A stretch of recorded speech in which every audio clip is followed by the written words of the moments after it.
पास present है। हम किसी चीज़ की जानकारी लेना चाहते हैं, हम यहाँ से जानकारी ले सकते हैं। तो आज के डेट में कंपटीशन को फेस करना ये बहुत आसान है। थोड़ा चैलेंजिंग है, मैं मानता हूँ, लेकिन कंपटीशन फेस करना आपके पास ये बहुत आसान हो चुका है। क्यों मैं ये कह रहा हूँ? क्योंकि आज के डेट में हर सुविधा आपके पास है। अगर आपके पास एक मोबाइल फ़ोन है, एक स्मार्टफोन है, आपके पास हर सुविधा है। अगर आप उसको सही तरीके से यूज करिएगा, आपके लिए वो हथियार बन जाएगा और आपके लिए पॉजिटिव वेपन्स में वो कन्वर्ट हो जाएगा। लेकिन अगर आप इस मोबाइल को आप यूज़ सही तरीके से नहीं करेंगे तो ये आपके लिए एक नेगेटिव वेपन बन जाएगा और आप इसका मिसयूज़ करेंगे तो ये आपको अपोजिट रिजल्ट आपके एग्जाम में देगा। तो चलिए स्टार्ट किया है, करा जाए। चलिए कॉपी कहाँ है, पीछे करो उसको, फ्रेश लिखो ना। अच्छा, एक मिनट सॉल्यूशन की हो ना, ठीक। देखिए ये बहुत इंपॉर्टेंट क्वेश्चन है ना। जितना भी क्वेश्चन अभी करा रहे हैं, एटलीस्ट कम से कम एग्जाम में जाने से पहले 2 घंटा 3 घंटा पहले एक बार रिवाइज जरूर कर लीजिएगा, क्योंकि मे बी ये क्वेश्चन, इनमें से कुछ क्वेश्चन आपको डायरेक्ट देखने को मिल जाए, है कि नहीं। इसीलिए इन सभी क्वेश्चन को देखो। ये ऑर्गेनिक का क्वेश्चन है, इंपॉर्टेंट क्वेश्चन है। तो देखिए इसमें सबसे पहला ये जो चैप्टर है आपका वो है haloalkanes and haloarenes, उसके इंपॉर्टेंट क्वेश्चन है। तो देखिए सबसे पहला हमारा क्वेश्चन है, ये हमारा एक सबस्ट्रेट है, उस पर हमने Br2 अल्ट्रावायलेट लाइट दिया है। तो देखिए Br2 और अल्ट्रावायलेट लाइट में जो रिएक्शन होता है that is free radical substitution reaction. तो फ्री रेडिकल सब्स्टिट्यूशन आप जानते हैं कि यहाँ पे जहां sp3 कार्बन होता है ये वहां अटैक करता है, या तो यहाँ पे अटैक करेगा या तो यहाँ अटैक करेगा। तो अगर Br यहाँ पे सब्स्टिट्यूट होता है तो यहाँ पे आपका 1 डिग्री हैलाइड बनता है, और अगर Br यहाँ पे अटैक करता है तो ये आपका 2 डिग्री हैलाइड बनता है। इससे पहले हमारा एक इंटरमीडिएट स्टेट आता है, यहाँ पे अगर फ्री रेडिकल बनता है तो ये 1 डिग्री फ्री रेडिकल, यहाँ पे अगर आता है तो ये हो गया 2 डिग्री फ्री रेडिकल। अब बताओ कि कौन सा ज्यादा स्टेबल इंटरमीडिएट बनेगा? 2 डिग्री वाला फ्री रेडिकल ज्यादा स्टेबल इंटरमीडिएट बनता है। क्यों? इंटरमीडिएट जो फ्री रेडिकल है दैट इज इलेक्ट्रोफाइल, उसको इलेक्ट्रॉन चाहिए, है ना, और यहां पे रहेगा तो बेंजीन का स्टेबिलिटी मिल जाएगा इसको। तो इसीलिए Br का सब्स्टिट्यूशन कहां पे होगा? इस वाले कार्बन पे होगा। यानी कि हम यहां लिख सकते हैं इस तरह से, देखो यहाँ पे NO2 हो गया, यहाँ पे देखिए CH इधर हो गया, Br इधर हो गया, CH3। This is your major product. ठीक है, तो ये समझ में आ गया। याद रखिएगा यहाँ पे भूल कर भी मत दीजिएगा, ये माइनर प्रोडक्ट हो जाता है। कहां पे देना है आपको? 2 डिग्री वाले पे, है ना। फ्री रेडिकल रिएक्शन होता है जब भी सनलाइट रहेगा, फ्री रेडिकल रिएक्शन करना है। चलिए इस वाले केस में देखिए, देख के लग रहा है मार्कोनिकॉफ रूल फॉलो होगा, है ना, MR रूल फॉलो होगा। MR रूल क्या कहता है? जहां पे हाइड्रोजन ज्यादा वहां हाइड्रोजन ऐड कीजिए, और जहां पे हाइड्रोजन कम वहां पे Br ऐड करिए या Cl ऐड करिए, यही कहता है ना। तो देखिए डबल बॉन्डेड कार्बन को पकड़ लो, इसमें देखो किसमें हाइड्रोजन ज्यादा है, क्या बताएंगे? C पे ज्यादा है ना। तो यहाँ पे आपको किसको अटैक कराना है? हाइड्रोजन को, और यहाँ पे Br को। या आप ऐसे कह सकते हैं कि हाइड्रोजन को उस वाले कार्बन पे अटैक करो जिस हाइड्रोजन को अटैक करने के बाद जो इंटरमीडिएट बनता है कार्बोकैटायन वो ज्यादा स्टेबल बने। बात समझ आ रही है? मतलब हाइड्रोजन को उस कार्बन पे अटैक कराइए, अटैक कराने के बाद जो इंटरमीडिएट कार्बोकैटायन बनता है वो ज्यादा स्टेबल हो, है कि नहीं। तो यहां पे अटैक अगर हम कराते हैं तो इंटरमीडिएट कार्बोकैटायन यहां बनता है और ये कार्बोकैटायन ज्यादा स्टेबल होगा। तो आप Br यहां पे अटैक करिए, तो जो मोस्ट स्टेबल कार्बोकैटायन होता है वहां पे आप न्यूक्लियोफाइल को अटैक करा सकते हैं, दैट इज Br को अटैक करा सकते हैं। तो बताइए क्या बनेगा? यहाँ पे CH3CH, यहाँ पे H लगेगा ना, यहाँ पे आपका CH3 और यहाँ पे Br, ऑलरेडी यहाँ पे एक और CH3 लगा हुआ है, तो ये हमारा प्रोडक्ट बनेगा। यानी HBr का कौन सा रिएक्शन है? इलेक्ट्रोफिलिक एडिशन रिएक्शन, है ना। ध्यान रखिएगा इलेक्ट्रोफिल जो आपका है रेट डिटरमाइनिंग स्टेप में वही जाता है। चलिए इस वाले में भी सेम चीज है, क्या यूज करेंगे हम? Markovnikov rule. याद है? डबल बॉन्ड पे HI ऐड करना है हम लोग को। ये बहुत फेमस क्वेश्चन है, कई बार पूछ चुका है। तो यहां देखिए डबल बॉन्डेड कार्बन को पकड़ लो, एक ही ट्रिक याद रखिए, डबल बॉन्डेड कार्बन को पकड़िए और H वहां अटैक कराइए जहां पे ज्यादा हाइड्रोजन है। तो यहाँ पे देखिए, यहाँ पे कोई भी हाइड्रोजन नहीं है ना, यहाँ पे एक हाइड्रोजन प्रेजेंट है, तो हाइड्रोजन को उठाकर यहां डालिए, डबल बॉन्ड हटाइए, आयोडीन को उठाकर यहां लगाइए, क्या बनेगा? यहाँ पे CH3 होगा ना, यहाँ पे I और यहाँ पे हाइड्रोजन, तो H और I का एडिशन हो गया। This is electrophilic addition reaction. चलिए इस वाले केस में जब भी Br2 का एडिशन करना हो अल्कीन के ऊपर, है ना, और लाइट का यहाँ पे सिंबल दिया हुआ है, हीट का सिंबल दिया हुआ है, तो ट्रिक याद रखिएगा। अभी चूंकि एग्जाम देना है, CBSE बोर्ड का भी एग्जाम है, बिहार बोर्ड का भी 3 तारीख को है, तो आप दिमाग में रखिएगा कभी भी हीट का यूज अगर हो तो यहाँ पे एलाइलिक पोजीशन पे सब्स्टिट्यूशन कराना है। कहां पे कराना है? Allylic position. आपको पता है ना, डायरेक्ट डबल बॉन्ड के साथ जो भी एटम अटैच होता है वो होता है विनाइलिक। ये कौन सा पोजीशन है? विनाइलिक। और इसके ठीक बगल में ये वाला एलाइलिक। तो ये ध्यान रखिएगा, ये हमारा हो जाएगा एलाइलिक और ये हो जाएगा विनाइलिक, हो जाएगा ना। तो देखिए एडिशन रिएक्शन तब होता है जब Br2 के साथ जो हम सॉल्वेंट लेते हैं वो CCl4 होता है। याद है आपको? CCl4 के केस में Br2 एडिशन करेगा यहां पे, और ये आपका एंटी एडिशन होता है, ठीक है। लेकिन अगर सनलाइट रहे, हीट रहे ज्यादा, या 500 डिग्री टेम्परेचर रहे और अल्कीन मिल जाए, तो सीधे आपको कहां पे? एलाइलिक पोजीशन पे अटैक कराना है, सब्स्टिट्यूशन कराना है। क्या प्रोडक्ट बनेगा सोचो? क्या इसको कोई डिस्टर्बेंस नहीं, सीधे आप एलाइलिक पोजीशन पे अटैक कराइए, यहां कराइए चाहे यहां कराइए, दोनों एलाइलिक पोजीशन है ना। यहीं पे हम अटैक करा दे रहे हैं। Br प्रोडक्ट बन गया हमारा, ठीक है। अच्छा Fe और डार्क रहेगा तो Fe तो लुइस एसिड है, यहां पे देखो ये हो गया क्या? बोलो, लुइस एसिड है। अब लुइस एसिड क्या करेगा? यहां इलेक्ट्रोफाइल जनरेट करवाएगा। ये कंप्लीट मैकेनिज्म में आप लोग पढ़े होंगे, है ना। तो अगर ये लुइस एसिड है तो यहां पे एक इलेक्ट्रोफाइल जनरेट करेगा, और ये इलेक्ट्रोफाइल कौन सा होगा? Cl+ होगा। अब ये इलेक्ट्रोफाइल इलेक्ट्रोफिलिक सब्स्टिट्यूशन होगा या नहीं होगा? है ना। तो बेंजीन क्या करेगा? इलेक्ट्रोफिलिक सब्स्टिट्यूशन शो करेगा, हाइड्रोजन को रिप्लेस करके क्या खुद लग जाएगा या नहीं लग जाएगा? यहां पे आपका Cl लग जाएगा। This is called your chlorobenzene. फर्क समझ में आ रहा है? अगर क्लोरीन है, FeCl3 लगा हुआ है या Fe लगा हुआ है, याद रखेंगे इलेक्ट्रोफिलिक सब्स्टिट्यूशन रिएक्शन होता है ना। अगर कोई पहले से ग्रुप रहता है तो ऑर्थो पैरा सब्स्टिट्यूशन प्रोडक्ट बनता, ठीक। अच्छा इस वाले केस में चलिए Br2 देखो आ गया ना CCl4। अब देखो CCl4 है, कहां पे अटैक करेगा बोलो? इस डबल बॉन्ड वाले पे, यानी हमें इस पाई बॉन्ड को हटाना है और यहां पे हमें क्या लगाना है? हाँ CH। तो यहां पे आप Br लगा लीजिए और एक Br यहां पे लगा लीजिए, बन जाएगा ना। चलिए इस वाले क्वेश्चन में बहुत ही फेमस रिएक्शन है, बहुत बार पूछा है। ये सब्स्टिट्यूशन रिएक्शन इंटरनल होता है, इंटरनली सब्स्टिट्यूटेड होता है। तो OH को कौन रिप्लेस करेगा? थायोनील क्लोराइड का हैलोजन। तो यहां पे क्या बनेगा बोलो? यहां पे डायरेक्ट आपका Cl लग जाएगा। बस OH हटाना है, Cl लगाना है, बाकी mechanism refer to the notes. आपको नोट्स को रेफर करना है कि नहीं? तो अभी नोट्स पढ़ाने का तो टाइम है नहीं, अब तो एग्जाम का सीजन आ रहा है। तो यहां पे ध्यान में रखिएगा कि OH को हटाना है और क्या लगाना है? Cl। डायरेक्ट एकदम याद रखो, OH को हटाओ Cl लगाओ, OH को हटाओ Cl लगाओ, SOCl2 कहीं भी मिल गया आप ये कॉन्सेप्ट यूज करिए। इसका भी कुछ एक्सेप्शंस होता है, लेकिन वो सारे नोट्स में तुमको मिल जाएगा, है ना। पायरिडीन वगैरह का केस आ जाता है तो वहां चेंज हो जाता है, ठीक है। चलिए इसमें कौन सा मार्कोनिकॉफ रूल है? डायरेक्ट आप देखिए HBr HI दिख जाए, डबल बॉन्ड दिख जाए, मार्कोनिकॉफ रूल फटाफट बोलिए क्या होगा? पहले इलेक्ट्रोफिल सब्स्टिट्यूट करेगा ना, जहां पे हाइड्रोजन ज्यादा, बोलो जहां पे हाइड्रोजन ज्यादा वहां पे हाइड्रोजन, मतलब यहां पे हाइड्रोजन लगाना है और यहां पे Br लगाना है। अच्छा कहीं मान लो अगर हाइड्रोजन लगाते हैं, प्लस चार्ज यहां पे आता है, तो क्या इसको यहां शिफ्ट कर सकते हैं? शिफ्टिंग कब होता है? कार्बोकैटायन का शिफ्टिंग तब होता है जब ज्यादा स्टेबल कार्बोकैटायन बने। अभी अगर तुम मान लो H को यहां अटैक कराते, कार्बोकैटायन यहां बनाते आप, तो ये तो 1 डिग्री होता। लेकिन अगर H को यहां अटैक कराइएगा, सब्स्टिट्यूशन कराइएगा या एडिशन कराइएगा, तो प्लस चार्ज यहां पे आएगा।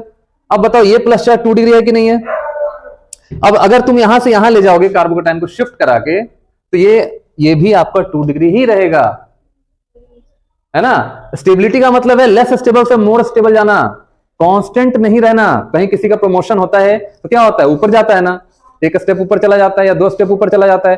सेम यहां पे आपको ऊपर दिखाना है, अगर 1 डिग्री है तो 2 डिग्री पे गया, 3 डिग्री पे गया, है ना। तो इस तरह से या बेंजीन का कोई स्टेबिलिटी मिल गया, ठीक है। तो यहां पे अगर हम H को अटैक कराते हैं तो हमें क्या करना पड़ेगा? यहीं पे Br अटैक कराना पड़ेगा, इधर मत करा दीजिएगा।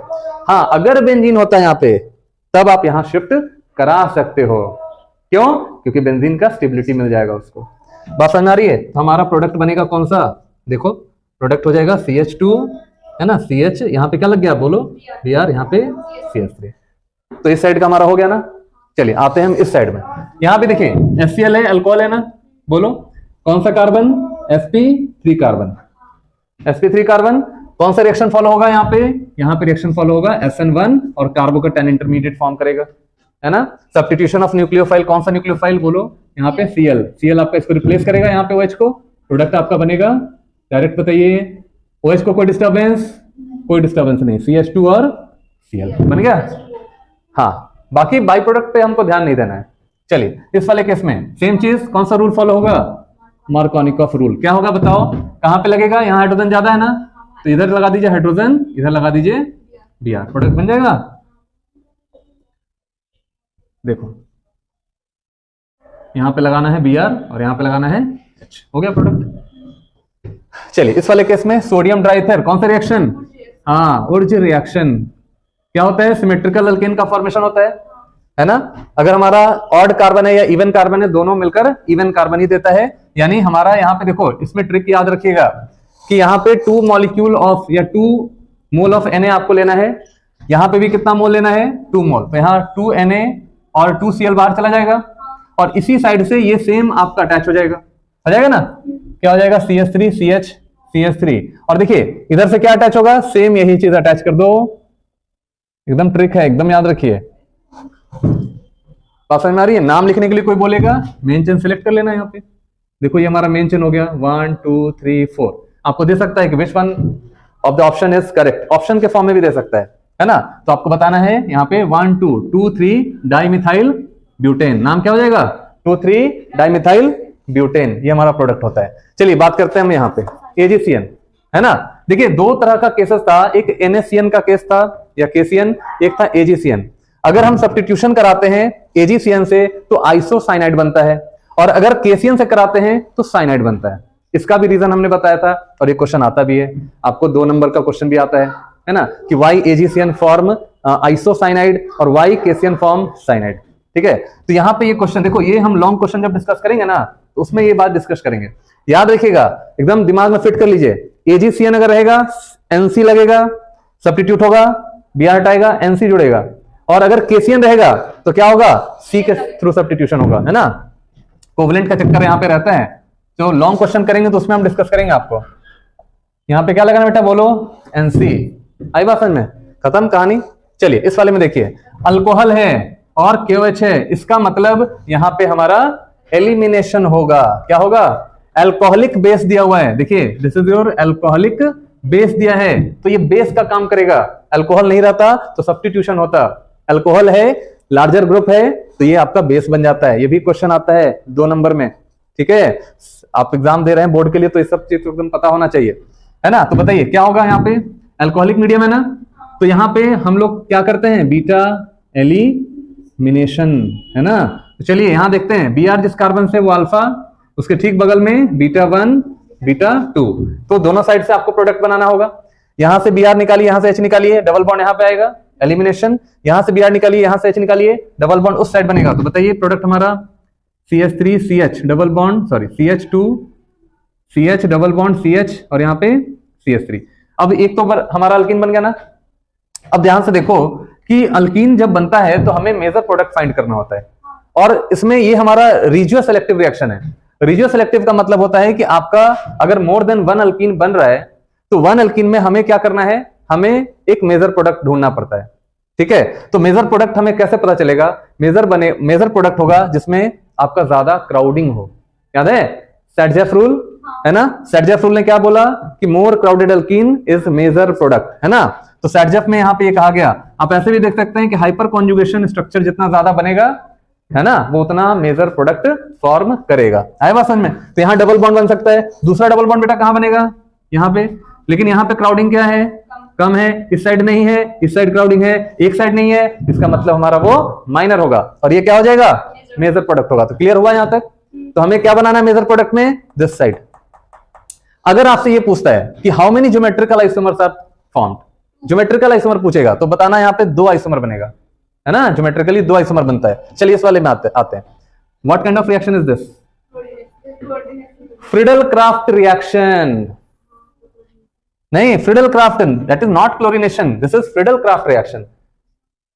जब कभी भी हम यहाँ पे बेंजीन यानी क्लोरोबेंजीन है ना, या आपका फिनॉल है ना, इस तरह से फिनॉल है, क्लोरोबेंजीन है, या आपका बेंजल्डिहाइड है, इस तरह से अगर हम CH3Cl लेते हैं एनहाइड्रस AlCl3 के प्रेजेंस में, इस रिएक्शन को क्या बोला जाता है? Friedel Craft reaction. और ये अल्काइलेशन रिएक्शन है। अब अल्काइलेशन का मतलब एल्काइल हैलाइड है। अगर यहाँ पे एसाइल क्लोराइड होता, है ना, एसिड क्लोराइड होता, तो फ्रीडल क्राफ्ट एसाइलेशन हो जाता। लेकिन यहाँ पे क्या है? फ्रीडल क्राफ्ट एल्काइलेशन है, क्योंकि अल्काइल ग्रुप है। बात समझ में आ रही है? और यहाँ भी रीअरेंजमेंट होता है, कार्बोकैटायन का फॉर्म होता है। तो याद है? तो यहाँ तो सिंपल क्वेश्चन दिया है, तो सीधे CH3 देखो, एनहाइड्रस AlCl3 क्या है यहाँ पे? ये आपका लुईस एसिड है। तो क्या होगा? क्लोरीन के इलेक्ट्रॉन पेयर को एक्सेप्ट करेगा ना, एक्सेप्ट करेगा तो इलेक्ट्रॉन शिफ्ट होकर इधर चलाएगा, यहाँ पे आएगा प्लस चार्ज, तो ये कार्बोकैटायन बनेगा। अब ये कार्बोकैटायन बन गया, इलेक्ट्रोफाइल हमारा आ गया कौन सा, CH3 प्लस चार्ज। अब क्या यहाँ पे ऑर्थो और पैरा डायरेक्टिंग होगा या नहीं होगा, है ना। तो यहाँ पे एक ऑर्थो पे लगेगा, एक पैरा पे लगेगा, para is your major product, है ना। तो halogens are electron withdrawing group, halogens क्या है, इलेक्ट्रॉन विड्रॉइंग है, लेकिन ये ऑर्थो पैरा डायरेक्टिंग नेचर के होते हैं, है ना। ध्यान रखिएगा, ये एक्सेप्शनल केसेस होता है ना। सारे केसेस हम आपको पढ़ा चुके हैं पहले, है ना, सारा नोट्स में पढ़ाया हुआ है, क्यों होता है ऐसा, हर चीज का कारण क्यों, सब कुछ बताए हैं, है ना। यहाँ पे देखिए Cl आ गया, सॉरी Br है ऊपर हमारा Br है, यहाँ पे बताइए क्या लग जाएगा, CH3, एक तो ऑर्थो पे और दूसरा बताओ पैरा पे, यहाँ Br हो गया, यहाँ पे CH3 पैरा, तो ये हो गया आपका मेजर प्रोडक्ट। क्लियर हुआ। चलिए इस क्वेश्चन में आइए, ड्राई ईथर है, हमेशा ग्रिग्नार्ड का प्रिपरेशन ड्राई कंडीशन में किया जाता है, ये भी क्वेश्चन 2 नंबर में आता है, जब लॉन्ग क्वेश्चन करेंगे तो उसको भी करेंगे, 2 नंबर का क्वेश्चन आता है। क्यों ऐसा, क्योंकि अगर आप ड्राई नहीं लेंगे, मॉइस्चर कंडीशन लेंगे, तो मॉइस्चर से प्रोटोन को ट्रैप कर लेगा, और जैसे ही प्रोटोन ट्रैप कर लेगा, ये ग्रिग्नार्ड की जगह पे अल्केन का फॉर्मेशन कर देता है। बात समझ में आ रही है। तो यहाँ पे RX Mg के साथ करेगा रिएक्शन, तो क्या बनेगा बोलो, RMgX बनेगा। This is your Grignard reagent, है ना। अच्छा अब देखो, अगर मॉइस्चर आ गया गलती से, सोचो क्या होगा, प्रोटोन को ट्रैप कर लेगा ना। और आपको ये बात पता है कि ग्रिग्नार्ड एक बहुत ही अच्छा बेस होता है, बहुत अच्छा न्यूक्लियोफाइल भी होता है। तो ये क्या होगा, जैसे ही इसको वाटर मिला, है ना, वाटर का प्रोटोन लेना चाहेगा और ये प्रोटोन को ट्रैप कर लेगा, और R माइनस क्या करेगा, यहां से बोलो, प्रोटोन को ट्रैप करेगा, अपना इलेक्ट्रॉन H प्लस को देगा, H को देगा, H को खींच लेगा, और यहां बन जाएगा अल्केन, और साथ में बाई प्रोडक्ट आपका क्या होगा, MgOH और Br। चलिए सेम केस यहाँ पे है ना, यहाँ भी आपको प्रोटोन मिल रहा है, देखो एसिडिक है, एसिड है, दोनों एसिड है, यहाँ प्रोटोन ट्रैप करेगा, R माइनस प्रोटोन को ट्रैप करेगा, क्या बनेगा, RH प्लस MgO, बताओ C2H5, और यहाँ पे Br बन गया। देखिए अगेन यहाँ पे वुर्ज रिएक्शन, सोडियम ड्राई ईथर क्या करना होता है, 2 मोल लीजिए, इसका भी 2 मोल, तो 2 Cl और 2 Na बाहर हो जाएगा, और इसी तरह का एक और यहाँ आके अटैच हो जाएगा ना। तो चलिए बनाते हैं, हो जाएगा ऐसा। क्या नाम बताओ, 1 2 3 4 5 एंड 6, तो 3,4 डाई मिथाइल हेक्सेन हो जाएगा ना, 3,4 डाई मिथाइल हेक्सेन। बात समझ में आ रही है, 3,4 डाई मिथाइल हेक्सेन हो जाएगा। चलिए नेक्स्ट वाले में, अब इस क्वेश्चन में देखते हैं क्या हो सकता है। चलिए इस वाले में आपको बताना है SN1 का ऑर्डर, है ना। तो बताइए SN1 का क्या ऑर्डर होगा, फर्स्ट में और सेकंड में क्या फर्क है आपका। ये जो आपका क्लोरीन है, ये दिस इज योर 1 डिग्री और यहाँ पे 2 डिग्री, और SN1 यही कहता है कि अगर इंटरमीडिएट हम बनाते हैं कार्बोकैटायन, SN1 में क्या बनता है, carbocation as an intermediate form करता है। तो अगर हमारा इंटरमीडिएट कार्बोकैटायन है, ज्यादा स्टेबल इंटरमीडिएट बन रहा है, इसका मतलब हमारा SN1 का रेट भी ज्यादा होगा, है ना। तो बताओ SN1 का ऑर्डर क्या हो जाएगा, second is greater than first. चलिए सेकंड वाले में SN2 का ऑर्डर बताना है। तो SN2 वाले केस में क्या देखा जाता है, इलेक्ट्रॉनिक इफेक्ट डोमिनेटिंग है, दूसरा स्टेरिक क्राउडिंग देखा जाता है। यहाँ पे एक तो इलेक्ट्रॉनिक इफेक्ट, दूसरा स्टेरिक क्राउडिंग, है ना। तो देखिए स्टेरिक क्राउडिंग जितना यहाँ पे कम होता है, जिस कार्बन से हलाइड लगा हुआ है उस कार्बन को देखना है बाबू, याद रखिएगा, है ना। तो यहाँ पे Br जिस कार्बन से, उस पे देखो क्राउडिंग कहाँ पे ज्यादा है, यहाँ ज्यादा है क्या, नहीं यहाँ ज्यादा है ना, है ना। तो यहाँ पे आपका Br है, इस पे क्राउडिंग ज्यादा है, इस पे क्राउडिंग कम है। तो जहां पे क्राउडिंग कम, उसमें SN2 का ऑर्डर ज्यादा, तो first is greater than second. तो इसमें क्राउडिंग देखेंगे और उसमें क्या देखेंगे, ओनली इलेक्ट्रॉनिक इफेक्ट और स्टेरिक क्राउडिंग। बात समझ में आ रहा है ना। चलिए इसमें देखिए, इसमें SN2 का ऑर्डर बताना है। यहां देखिए दोनों में क्राउडिंग सेम है, लेकिन हेलोजन यानी लिविंग ग्रुप अंतर है आपका, एक में Br लगा है, एक में आयोडीन लग गया। अब बताओ किस पे डिपेंड करता है, बताओ SN1 SN2 का रेट जो है वो डिपेंड किस पे करता है, एक तो आपका सबस्ट्रेट के ऊपर, और सबस्ट्रेट के ऊपर भी एक सबस्ट्रेट के नेचर पे डिपेंड करता है, उसके अंदर लिविंग ग्रुप है उसके ऊपर डिपेंड करता है। जितना बढ़िया लिविंग ग्रुप उतना बढ़िया SN1 और SN2 रिएक्शन होता है। दूसरी चीज है कि लिविंग ग्रुप जो होता है उसका साइज ज्यादा होना चाहिए, जितना बड़ा लिविंग ग्रुप का साइज होगा बॉन्ड लेंथ उतना ही ज्यादा होगा, बॉन्ड एनर्जी उतना कम होगा, और वो उतना जल्दी यहां से लीव कर जाएगा, और जितना जल्दी लीव करेगा उतना ही इजी अटैक होगा हमारा न्यूक्लियोफाइल का। Is it clear. तो हमारा यहाँ पे देखिए आयोडीन का जो साइज है वो बड़ा है ना। तो SN2 का जो रेट होगा हमारा किसका, सेकंड का ज्यादा देन फर्स्ट, है ना। चलिए इस वाले में देखते हैं SN2 का। फिर अगेन स्टेरिक क्राउडिंग देखना है हम लोग को, स्टेरिक हिंड्रेंस यहाँ पे कम है, यहाँ पे बहुत ज्यादा, और हमको चेक क्या करना है SN2। अगर SN1 बोलता तो अपोजिट हो जाता, है ना। तो यहाँ पे ध्यान रखिएगा second is greater than first. चलिए इसमें बताइए, इस वाले केस में यहाँ पे 3 डिग्री हाईलाइट है, यहाँ पे आपका 2 डिग्री है, और चेक क्या करना है SN1, तो 3 डिग्री इज मोर स्टेबल, है ना। तो यहाँ पे ध्यान रखिएगा 1 is more stable then second. चलिए इस वाले केस में आइए देखते हैं क्या क्वेश्चन कह रहा है। SN1 अगेन कार्बोकैटायन चेक करना है, इंटरमीडिएट कार्बोकैटायन जिसकी स्टेबिलिटी ज्यादा उसमें SN1 का रेट भी ज्यादा। और आपका यहाँ बेंजीन लगा है, तो बेंजीन में कार्बोकैटायन ज्यादा स्टेबल रहता है, बेंजाइल कार्बोकैटायन फॉर्म करता है। यहाँ देखिए C6H5 CH2 Br है ना, तो Br हट जाएगा, यहाँ पे क्या आ जाएगा प्लस चार्ज, और जैसे ही प्लस चार्ज आया बेंजीन अपना रेजोनेटिंग स्ट्रक्चर तैयार कर लेगा, बना लेगा, रेजोनेंस में इन्वॉल्व हो जाएगा इसका कार्बोकैटायन, और कार्बोकैटायन डीलोकलाइज होने लगेगा, है ना। इसका मतलब है कि ज्यादा स्टेबल है। लेकिन यहाँ पे देखिए, यहाँ पे इधर से भी और मिथाइल का हाइपर कॉन्जुगेशन,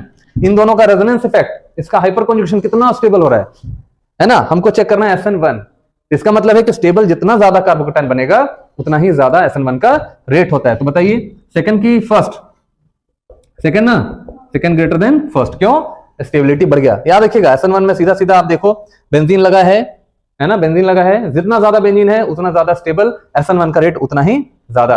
लेकिन अगर यहां SN2 रखता तो उसका कम हो जाता, इसका ज्यादा होता, भूलिएगा नहीं। अगर SN2 की बात करें तो इसका कम हो जाता है, इसका ज्यादा, क्यों, क्योंकि स्टेरिक क्राउडिंग ज्यादा है। आई बात समझ में। तो ये हमारा फर्स्ट लेक्चर हुआ, फर्स्ट क्वेश्चन का एक्सप्लेनेशन हुआ, और अगले क्लास में हम आपको दूसरा एक और इसी तरह से और भी कुछ क्वेश्चन देंगे, तो आपका हो जाएगा, है ना।